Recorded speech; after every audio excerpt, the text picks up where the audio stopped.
सभी श्रोताओं को संबोधित श्री का जय जिनेन्द्र। नमस्कार। मैं आपके साथ में फिर से उपस्थित हूँ और आज मैं लेकर आई हूँ खिल उठी हरियाली। जी हाँ, ये शीर्षक है आज के आर्टिकल का। इसमें आजकल तेजी से कटते हुए वन और प्रकृति की सुकुमारता, सुंदरता जो खतरे में पड़ चुकी है, और उसके बारे में जो कुछ बहुत कुछ बताया गया है इसमें, उसका उपाय कि उसको दूर करने के लिए, उस पॉल्यूशन को, उस प्रदूषण को, पर्यावरण की गंभीर विश्वव्यापी समस्या को दूर करने के लिए इसमें कुछ सुझाव दिया गया है, कुछ इसमें समाधान दिया गया है। तो आप सुने ये आर्टिकल। इसमें बहुत सारे कई एक मेंबर हैं, इसमें कई एक इस आर्टिकल में आपको मिलेंगे। और पहला दृश्य जो एक नदी के किनारे पर सुबह सुबह का समय है, बड़ा ही सुंदर पक्षियों का स्वर गूंज रहा है, और विपिन और एक योगी हैं रत्नेश गिरी, वो आपस में बातचीत कर रहे हैं। तो विपिन, तो बेटे तुमने जाना तय कर ही लिया है? जी जी दादा, जाए बिना काम भी तो नहीं चलेगा ना दादा। तो तो तो किस समय प्रस्थान करोगे? सोचता हूँ देर करनी ठीक नहीं होगी। सो तो है बेटा, सो तो है, मगर भोजन करके ही जाना। पर दादा, जानता हूँ तुझे तो बहुत जल्दी रहती है, बहुत काम है तुझे, और कंचनपुर पहुंचने की तो बहुत ज़्यादा जल्दी रहती है तुझे। मगर विपिन देख, अपने घर से भूखे यात्रा पर नहीं चलना चाहिए। पता है बड़े बूढ़े कह गए हैं कि घर खीर तो बाहर भी खीर, और घर फाका तो, समझ गया? दादा, कंचनपुर जाकर भूखा रहूं, ये तो मैं तो नामुमकिन है। हाँ भाई हाँ, जानता हूँ, अन्नपूर्णा के ससुराल में जा रहा है तू, मुझे पता है। हाँ, पर दीदी के बिना कंचनपुर में अब रखा ही क्या है, बेचारी अनु। अरे विपिन, अनु का लड़का तो अब काफी बड़ा हो गया होगा ना? हाँ दादा, हाँ, बड़ी मीठी मीठी बातें करता है। इस दिवाली को पूरे 7 साल का हो जाएगा। बिल्कुल दीदी पर गया है वरुण। अच्छा, तेरे से तो बहुत प्यार करता है ना? जी जी, मुनीम जी ने चिट्ठी में लिखा है कि वरुण अब मेरे पास ही रहना चाहता है। अच्छा अच्छा, ठीक सोचते हैं मुनीम जी। अब की बार वरुण को तू अपने साथ ही लेते आना। और हाँ विपिन, विपिन पारो से जरूर मिल लेना। कंचनपुर जाने से पहले एक बार जरूर मिल लेना पारो से। जी जी दादा, दादा कोशिश करूंगा। नहीं नहीं, कोशिश नहीं, जरूरी कहा मैं कुछ, मुझसे कहती थी वो। मैं जानता हूँ, मूंग की दाल का हलवा या फिर खीर बनाई होगी। मौसी के जरूरी काम इसी प्रकार के हुआ करते हैं। अरे नहीं, ये नहीं है, कुछ और भी है। और क्या है दादा? आपको पता होगा, प्लीज बता दीजिए ना। आओ चलते हैं, रास्ते में ही तो पारो का घर है ना, 2 मिनट रुक कर उससे खुद ही पूछ लेना। आ, हाँ ठीक है दादा, चलिए। आ, अच्छा देखो विपिन, जल्दी लौटना। देख बेटे, तुम्हारे जाने से सभी कार्यक्रम रुक जाते हैं मेरे तो। जी जी दादा, मुझे मुझे खुद भी तो बहुत चिंता रहेगी। और फिर कल दिनेश भी तो आ रहा है, आप उससे बस एक बार बता देना, फिर देखना कितनी मुस्तैदी से सारा काम पूरा करता है। वो तो ठीक है बेटे, मगर मगर तुम्हारा जो ज्ञान और लगन है ना, क्या उसकी झलक दिनेश में दिखेगी मुझे? नहीं नहीं, हरगिज नहीं। हाँ देखिए दादा, योग्यता में तो वो मुझसे कहीं कम नहीं है, बल्कि थोड़ा अधिक ही है। जानते हो दादा, मुझसे 2 साल सीनियर है वो। होगा, मगर विपिन, दादा मैं आपकी परेशानी समझता हूँ। शायद आपको पता नहीं कि दिनेश भी मेरी तरह प्राकृतिक और वन संपदा पर रिसर्च कर रहा है। मैं तो फिर पिताजी की मौत के बाद यहाँ आ गया, और दिनेश जुटा हुआ है अपनी पढ़ाई पूरी करने में। हाँ, गंगापुर में ही तो रहता है ना वो। जी हाँ जी हाँ, उसके पापा उसे अपनी तरह सीआईडी अफसर बनाना चाहते थे, मगर दिनेश तो कुदरत के नमूनों और इनायतों से ही अपनी झोली भर रहा है, और उसकी इस दिशा में बहुत बहुत वंडरफुल प्रतिभा और लगन देखकर फिर उसके पापा भी अब बड़े खुश रहते हैं उससे। भाई मुझे इन बातों से क्या लेना देना। देखो भाई, मेरे कार्यक्रम में कुछ सहयोगी होगा तब तो मैं खुश होऊंगा। भाई तुम्हारे मित्र से मैं तभी खुश रहूंगा। देख लेना दादा, अपनी अग्नि परीक्षा में आप खरा उतरा पाएंगे दिनेश को। अरे भाई इधर से चलो विपिन, देखते नहीं कितनी कटीली झाड़ियां हैं यहाँ। अच्छा दादा, उस दिन तो आप इनका बखान कर रहे थे मेरे से, और आज उधर से गुजरना भी मना हो गया। हाँ भाई, सचमुच ये कांटेदार झाड़ी अपने ढंग की एक ही है। उपयोगी भी इतनी कि इसके पत्तों का लेप जानलेवा जहर को भी मार दे, खत्म कर दे, और मरते हुए के प्राण बचा ले। और भाई खतरनाक भी इतनी कि एक भी कांटा अगर छू जाए ना तो 2 घंटे तक हमारी स्किन पर जलन हो। अच्छा दादा। अच्छा विपिन, तुमने तो वनस्पति विज्ञान पढ़ा है ना? हम्म, पढ़ा भी है, और सिर्फ पढ़ा नहीं है दादा, रिसर्च भी करी है उस पर। हाँ हाँ, मगर फिर भी कुदरत के बहुत से रहस्यों से तुम अनजान हो अभी। जी हाँ दादा, ठीक कहते हैं आप। देखो विपिन, हमारी इस घाटी में प्रकृति का ऐसा गुप्त खजाना छिपा हुआ है जो कि बेअंत है, अनोखा है, बेशकीमती है। जानते हो? देखो जरा, सामने वाली उस पहाड़ी पर देखा ना, उस पहाड़ी पर कितने तरह की जड़ी बूटी है, पता है तुम्हें? दादा कहते तो रोज हो, मगर कभी ले जाकर दिखाते नहीं हो। भाई तुझे अपनी शाख वाटिका और वृक्षारोपण से कुछ फुर्सत मिले तब तो जाए ना मेरे साथ। देखो दादा, आप तो आपको आपको ही देखना पड़ेगा सब कुछ, मेरी मेरे आलू मूली और चुकंदर की खेती। वैसे वैसे पारो मौसी सब कुछ कर लेगी, आप केवल उन्हें बताते रहे। दादा प्लीज इतना करेंगे ना मेरे लिए, हैं? करेंगे ना? देखो भाई, मैं ना पूरा प्रॉमिस तो नहीं कर सकता। हाँ, पर बस ये शरीर मेरा बूढ़ा बूढ़ा शरीर ठहरा, और जितनी उमंग है उतना करने को अभी थकी हुई हड्डियां साथ नहीं देती हैं। जानता हूँ दादा, करने से पहले कहना तो आपको स्वभाव में ही नहीं है, और काम हो जाने के बाद भी उसका काम का सेहरा दूसरों को सिर पर ही रखने के कायल हैं आप। अरे छोड़ना, हाँ छोड़ो क्या, तभी तो मुख्यमंत्री द्वारा सबसे अच्छी उपज का विशेष पुरस्कार मिला, वो भी आपने वसुधा को दिलवा दिया था। अरे वही तो हकदार थी ना उसकी। खूब जानता हूँ दादा, आप कितने बड़े दिल के मालिक हो। लगा मुझे बताने। देखो देखो, पोस्टमैन इधर ही आ रहा है। बदलू, बदलू कोई चिट्ठी पड़ती है क्या हमारी भी भाई? धात तेरेगी, मैं भी बुढ़ापे से सठिया गया हूँ, कहाँ बोलेगा बेचारा। ला ला बदलू भैया, ला ला देखूं कहाँ से आई है चिट्ठी। अरे विपिन, वसुधा का पत्र है, कल इससे उसकी छुट्टी हो गई है, कल आ रही है। और बदलू, ठीक तो ठीक तो है ना? कोई परेशानी हो तो बताना, मेरा मतलब है शांति से कहलवा देना। अच्छा, हाँ हाँ हाँ, अच्छा अच्छा, ठीक है, नमस्ते भाई, नमस्ते नमस्ते, खुश रहो।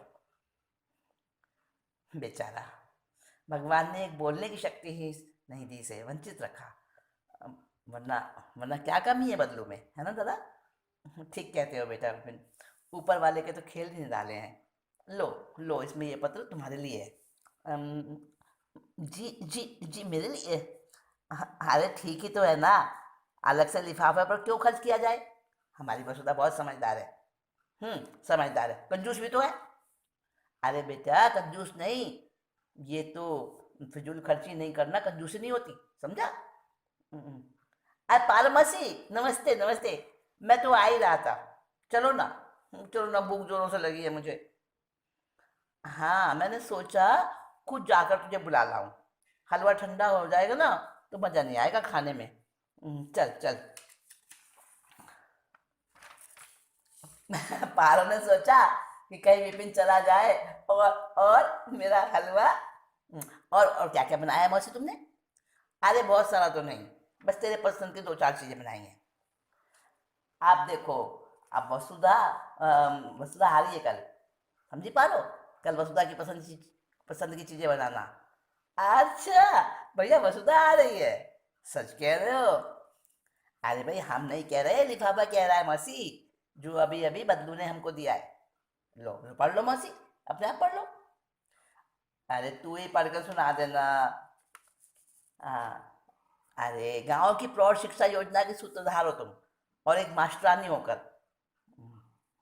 कम से कम तुम्हें तो इतनी इतनी भावुकता अच्छी नहीं लगती, पर भैया कुछ पढ़ लिखने से क्या मेरी ममता बुझ जाती है? अरे मेरी बसु आ रही है। हाँ हाँ, देख क्या रहे हो ऐसे? उसे माँ और पिता दोनों का प्यार दिया है मैंने। तुम क्या जानो भैया, और रात की खुशी कैसी होवे है। अच्छा, तभी तुम्हारी मार का निशान दो दो दिन तक वसु की कमर पर रहते थे, है ना? भूल गई क्या? दादा, मौसी तो प्यार से मारती है ना मौसी? हाँ हाँ, मैं कठोर हूँ, मैं पत्थर हूँ। अरे पारो, पगली तू बुरा मान गई।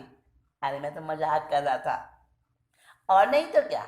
भला मौसी के दुलार से भरे अनुशासन की है कोई मिसाल दुनिया में? चाहे जो कोई कोई कुछ भी कहे मुझे, मगर मगर मगर मेरी पारो बहन मोम और फराद का अजब अनोखा मिश्रण है ना? चलो पारो, अब हंस दो। हाँ हाँ, ऐसे ऐसे, हाँ ये हुई ना बात। हम्म, लगा लिया ना मुझे बातों में। अरे मेरी सौ जतन से बनाई खीर का भी कोई ख्याल है तुम्हें? लो भाई विपिन, शुरू हो गया अनुशासन। अब तो दादा जल्दी चल देने में खैर है अपनी। जो आ गया मौसी। आइए आइए दादा, आइए आइए चले, वरना तो मौसी का कोप। खैर तो सही शैतान, अभी तेरी अकल ठिकाने लगाती हूँ। मौसी, मारो कि मुझे? मारो मारो। आ, बंधु, अगला दृश्य है, वसुधा और दिनेश है। दिनेश समझ गए ना आप? विपिन का दोस्त जिसके बारे में दादा से बताई थी विपिन ने। हाँ, वही दिनेश। तो वसुधा और दिनेश गांव में चौपाल पर हैं। आज तो दिनेश बहुत अच्छा दिन रहा आज का। हाँ वसु, मुझे तो पता ही नहीं था कि गांव के लोगों में भी इतनी क्रांति और चेतना छिपी हुई है। अच्छा, हाँ, और उस क्रांति को एक अभिव्यक्ति चाहिए। ग्रामीण उज्जड गवार जनता को जगाने वाली ताकत होनी चाहिए, और वो ताकत तुम में है दिनेश। हाँ, मेरा ओवर वैल्यूएशन करके मुझे बनाना भी सीख गई हो अब तुम। सच कहती हूँ दिनेश, इन 2 दिन में ही तुमने सबको मोह लिया है यहाँ। दादा तो तुम्हारे ऊपर अपने सारे वन विकास प्रोग्राम को छोड़कर निश्चिंत हो गए बिल्कुल। और माँ, वो देखो, यहीं चली आ रही है क्लास खत्म करके।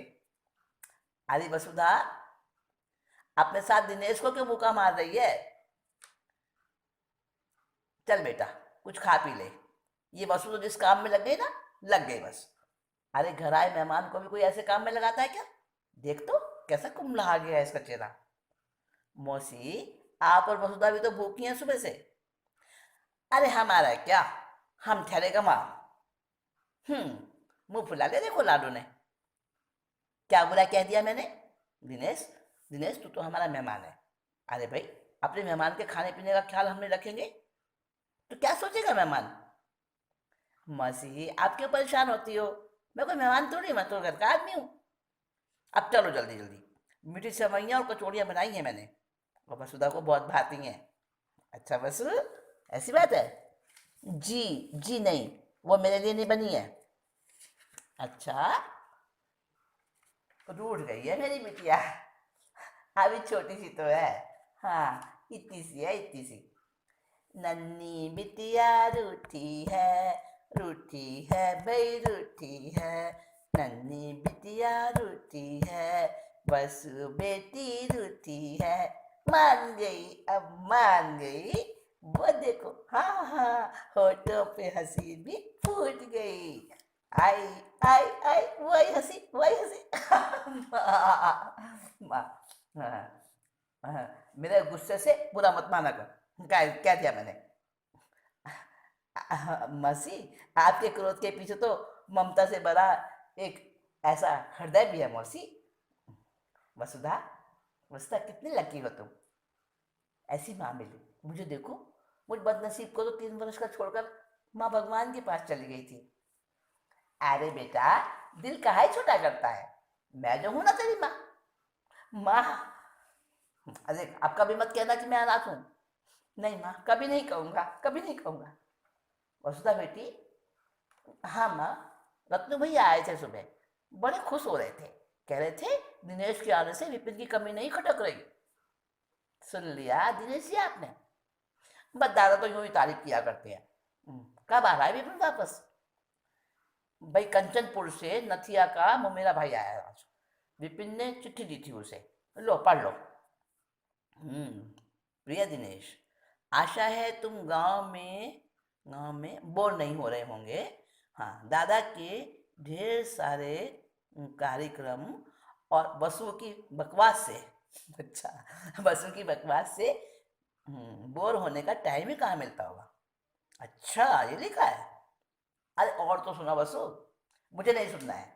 चलो माँ घर चले। ऐसे ही चिढ़ाता है वो इसे, उसकी बचपन की आदत है। आगे तो पढ़ बेटा। आगे लिखा है, आवश्यक कार्यों के कारण 2 दिन और रुकना पड़ रहा है यहाँ। नाराज मत होना, दादा और मौसी से भी मेरी ओर से क्षमा मांग लेना। परसों परसों सुबह खाने के समय जरूर जरूर पहुंच रहा हूँ। हम्म खाने के समय लाट साहब, आज पंजीरी बना कर रखूंगी। विपिन को पंजीरी का बड़ा ही शौक है। और फिर आपके तो वरुण भी आ रहा है ना उसके साथ। अच्छा अच्छा माँ, वरुण आ रहा है? अरुण जी का बेटा? बिना माँ का बच्चा है बेचारा। माँ ऐसा क्यों कहती हो? वरुण को मैं रखूंगी अपने पास। उसे उसे कभी भी मैं नहीं महसूस होने दूंगी कि उसकी उसकी माँ नहीं है। चलो अच्छा हुआ, मुझे यानी एक बेटे को माँ मिली और एक माँ की ममता को बेटा भी मिल गया। क्या मतलब है दिनेश जी आपका? कुछ नहीं कुछ नहीं। मैं तो बस ये कह रहा था कि आज का दिन सचमुच बहुत शुभ है। क्यों माँ? अरे बेटा, दिन तो सारे शुभ होते हैं, हमारे अपने कर्म ही तो उन्हें अशुभ करे है। माँ, तुम तो फिलोसफर होती जा रही हो। आखिर हमारी माँ है, कुछ बात है? सिर्फ तुम्हारी माँ है? हमारी, I mean ours ours mother, यानी हम दोनों की। पगली, अरे मैं दिनेश की भी माँ हूं, तो क्या तेरी माँ नहीं रही? माँ तुम कितनी अच्छी हो। चल चल, बड़ी आई मुझे कहने वाली। नई बातें मुझे ही सोचते तेरे। हाँ माँ। अरे बस तुम समझती क्यों नहीं हो? क्या नहीं समझती हूँ मैं दिनेश? यही कि माँ का गुस्सा भी तो प्यार भरा होता है। जुग जुग जियो दिनेश बेटा, तू कितना होशियार है। हाँ, ये होशियार है और मैं नहीं। हाँ बाबा, तू भी है। बस, अब तो खुश। हाँ। अगला दृश्य, रत्नेश गिरी जो योगी हैं वो बैठे हैं, पारो के घर में आते हैं। पारो, वसु, क्या बात है, कोई नहीं है घर में? अरे रत्न भैया, आओ आओ आओ। नहीं पारो, इस समय मैं बैठूंगा नहीं। चौपाल पर दिनेश और वसुधा मेरी इंतजार कर रहे होंगे। मैं तो ये पूछ रहा था कि आ, दादा, दादा मैं और कुछ नहीं जानता। हाँ, मेरी मेरी प्रतीक्षा तो, मेरा इंतजार तो पूरा हो गया। अभी अभी मौसी से मैं आपकी ही बात पूछ रहा था। मेरा प्रणाम स्वीकार करें दादा। अरे विपिन, आ गए तुम? भगवान तुम्हें दीर्घायु दे। विपिन, मैं तुम्हें ही देखने की चाह से लेकर यहाँ पे आया था। सो मेरी चाह पूरी हुई। बेटा कब आए? जी दादा, अभी आया हूँ। हाँ, अभी आया है वरुण, और वरुण को चारपाई पर सुलाकर चौपाल पर जा रहा था आपके पास ही। अच्छा अच्छा, वरुण को ले आए। बहुत अच्छा किया तुमने। वरुण तो खुश तो है ना? जी जी दादा, बहुत खुश है। रास्ते भर बातें बनाता रहा और आते आते बस में सो गया। फिर मुझे गोद में लाना पड़ा। तो तू अब परेशान मत होना, वो है विपिन, वरुण को मैं और वसु संभाल लेंगे। तू तो बस अपने काम में लग जा। हाँ, पूरी तरह। हाँ दादा, कैसे चल रहा है इधर? सब ठीक है ना? अरे ठीक से भी बहुत ज्यादा, बहुत अच्छा। वो दिनेश तो भाई बड़ा ही अच्छा लड़का है, और सज्जन भी इतना कि बस क्या कहूँ। मैंने कहता था दादा आपसे। अच्छा भैया तुम बैठो, मैं अभी आई। जाना नहीं? हाँ। पगली गई होगी कुछ जलपान लाने। देखो देखो देखो, सब तैयार है भैया। खा लो ना दोनों जने फटाफट। हाँ, अब खा ही लो बरखुरदार, वरना तो विपिन, विपिन पारो और तुम्हारे साथ साथ मुझे गांव भर का जो प्यार मिलता है ना, उसे छोड़कर मेरा जाने में कहीं मन नहीं करता। वरना वरना तो जानता हूँ दादा, आपकी योग्यताओं को देखते हुए हमारी सरकार ने कितनी पेशकश दी आपको। इतनी सारी फर्म आपके सामने चॉइस रखी, मगर मगर आप मगर भाई मुझे कोई प्रलोभन मुझसे इस हरियाली घाटी का मोह नहीं छुड़ा सकता, कोई नहीं छुड़ा सका। घर बार, अपने देश को, अपने सारे संबंधों को छोड़ने पर भी मैं तुम लोगों का स्नेह से भरा हुआ ये बंधन नहीं तोड़ा सकता। समझो आसक्ति हो गई है मुझे इस गांव से, यहाँ की इस सुंदरता वाली हरियाली से। न जाने क्या क्या बोले जाते हो भैया, मेरे पल्ले तो बड़ी बड़ी बातें तुम्हारी पड़ती नहीं है। हाँ नहीं तो तुम नहीं समझ सकोगी मेरी भोली बहन। चलो विपिन, बहुत देर हो गई बातों में। हाँ हाँ चलिए दादा, दिनेश और वसुधा से भी वहीं मिल लूंगा। वरुण उठकर तुझे पूछेगा और रोएगा तो मैं उसे लेकर वहीं पे आ जाऊंगी विपिन। हाँ आ जाना। और तेरी कक्षा को कौन देखेगा पारो, वो देख तेरे विद्यार्थी तो आने भी शुरू हो गए हैं। ठीक है, आज से वरुण को ही भर्ती कर लेना अपने स्कूल में। फिर तो मसी बेड़ा ही पार समझो वरुण का। अच्छा अच्छा। अगला दृश्य, अ, जगन्नाथ राय आते हैं, बड़े क्रोध में, बड़े क्रोध में। मैं पूछता हूं, तुम होते कौन हो मेरे नौकरों को डांटने वाले? कौन हो तुम? चाचा जी, चाचा जी, आप सुनिए तो। चुप रहो तुम वसुधा। ए साहबजादे, मैं तुम्हें से पूछ रहा हूं। जी जी मैं सब बताता हूँ, पहले मेरा प्रणाम स्वीकार करें। देखो, चिकनी चुपड़ी बातों में हम आने वाले नहीं हैं, बोलो जल्दी। अरे मैं पूछता हूँ, क्या तारीफ है आपकी, कौन हो आप? जी जी चाचा जी, आप सुने तभी तो कोई बताए। तू चुप जा नादान लड़की, दो अक्षर पढ़कर सारा ज्ञान नहीं सीख लिया है तूने। जब से इससे पूछ रहा हूँ, मैं इससे पूछ रहा हूँ, बात कर रहा हूँ, तो तू चप्पड़ चप्पड़ क्यों करती है बीच में? क्या ये खुद नहीं बता सकता? क्यों नहीं बता सकता? क्यों नहीं बता सकता चाचा जी? मगर पहले आप किसी सम्मानित अतिथि से परिचय लेने की योग्यता तो ग्रहण कर लीजिए। माफ करना दिनेश, ये मेरे चाचा जी हैं ना, इनकी बातों का बुरा मत मान जाना यार। कैसी बातें करते हो विपिन, चाचा जी की कोई बात मुझे गलत नहीं लगी, बड़े हैं ये तो। अच्छा, तो यही वो दिनेश है, इस घाटी का, इस प्रकृति का एक और प्रेमी। और मेरा एक और बड़ा हुआ दुश्मन, देख लूंगा। हाँ, अब जरा पैंतरा बदलता हूँ। अच्छा अच्छा, तुम हो दिनेश। अच्छा किया बेटे, उन काम चोरों को डांट कर तुमने वाकई ठीक काम किया।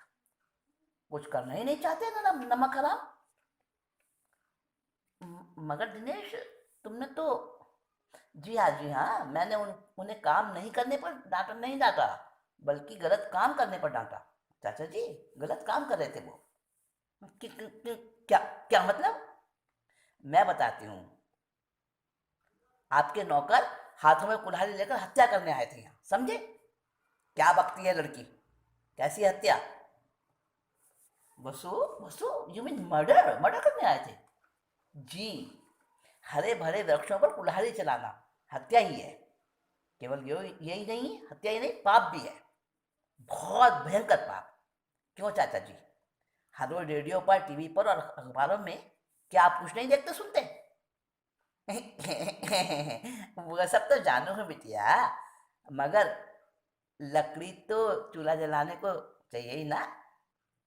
चाचा जी, शायद आप भूल गए हैं कि हमने बहुत दिनों से गोबर गैस लगवा रखी है, हमारे घर में गोबर गैस है।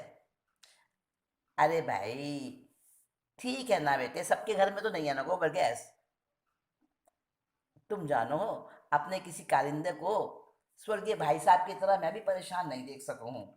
मंगल और बुद्धू ने कहा लकड़ी चाहिए, और भाई मैंने ये दोनों शीशम के पेड़ काटने को उनसे कह दिया। मगर मगर ये गुस्ताख चार अक्षर क्या पड़ गए, ये दोनों छोटे बड़े की लिहाज ही छोड़ बैठे। हम्म।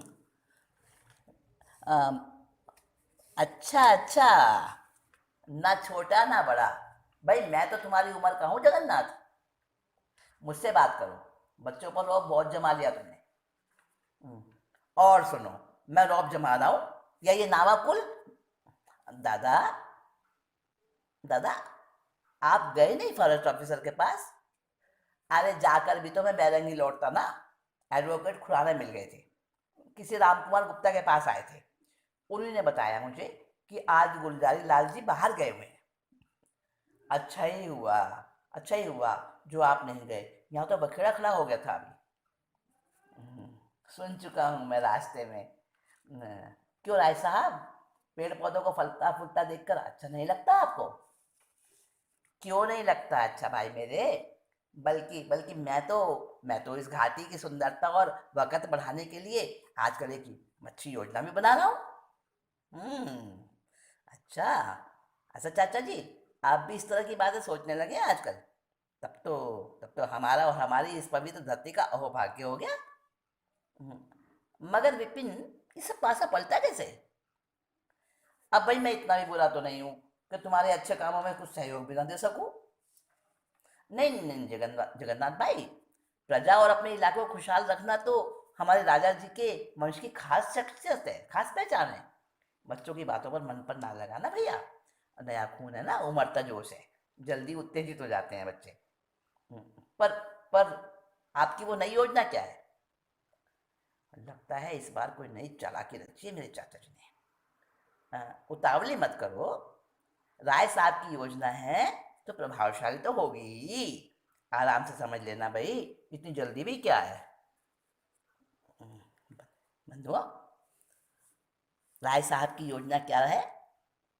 राय साहब कौन सा गुल खिलाने वाले हैं? आखिर को जगन्नाथ राय साहब हैं वो, बड़े पहुंची हुई हस्ती है। तो आगे का जो सारा वृत्तांत है, आगे का सारा इसका रहस्य है, वो मैं अगली भेंट में, अगली अगली बार आपके पास में बैठती हूँ आपके साथ, तब इसका शेष भाग मैं अगली बार लेकर आती हूँ। अभी आज इतना ही कहकर अपने विषय को, अपने इस स्टोरी आर्टिकल को विराम देती हूँ। अगली बार बहुत जल्दी आ रही हूँ आपके पास, इसका बाकी का भाग लेकर, बाकी का हिस्सा लेकर। तब तक के लिए आप जो सुना है उसको ध्यान में लेंगे और आगे के लिए उत्सुकता रखते हुए भी मेरी इंतज़ार करेंगे, आर्टिकल के बाकी के भाग की इंतज़ार करेंगे। तो इसी के साथ मैं आपसे इजाज़त